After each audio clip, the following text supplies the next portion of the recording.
with fantastic spider tanks nimbly moving around an intense battlefield amid an engaging setting where our heroes are fighting for an oppressive country against a nanobot hive mind.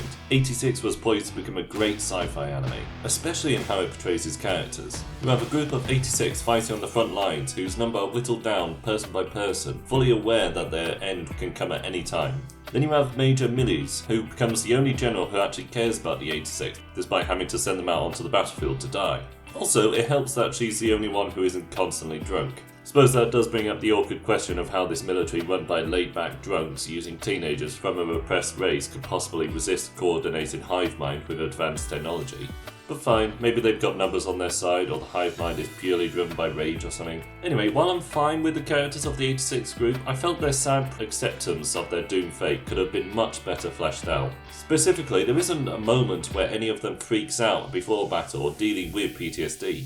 There could have been some effort to show them hiding it from the rest of the group or showing the consequences of one of them trying to escape. Only Shinei seems to be grappling with the ramifications of the brutal war in a human way, i.e. being completely detached from his emotions and just following orders. Ultimately, the star of the show has to be Major Millies, as she starts the show positive and innocent of the horrors done to the 86, and by the end is grim and detached. This arc is very well done, as you see her personally speak and connect with the members of the 86, learning exactly who these people are before sending them to fight and die. Combine this with the sheer disparity in wealth between both sides, and you can see why this character changes throughout the season. By the end, she is forced to send the very last remnants of the 86 on a suicide mission, and she completely breaks down. Now emotionally detached, Major Millies becomes grimly determined to keep fighting against the upcoming Legion assault with a whole new squadron of 86. A damn good ending to the show.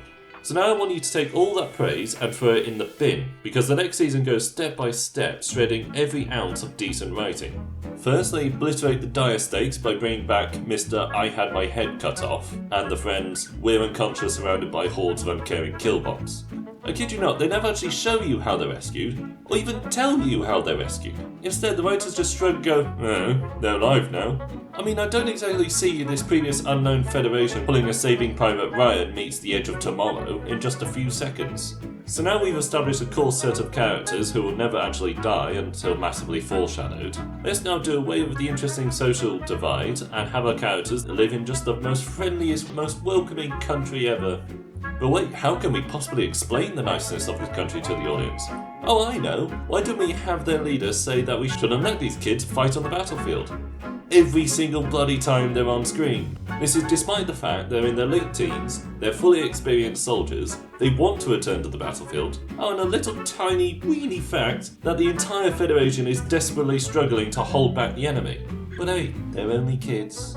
Incidentally, I'm not sure why these tanks aren't remotely controlled. I mean, we have that technology now, so you think that a futuristic country that actually cares about its soldiers would employ such life-saving measures. But I guess not. But do you know what was really missing from the first season? Having our eardrums bleed from constant babyish whining. Introducing the true cancer of this show, Empress Frederica. Quite simply, I can't think of a more irritating character than her. And yes, I'm damn well including Jar Jar Austin Powers. She constantly cries in a horrid high-pitched tone.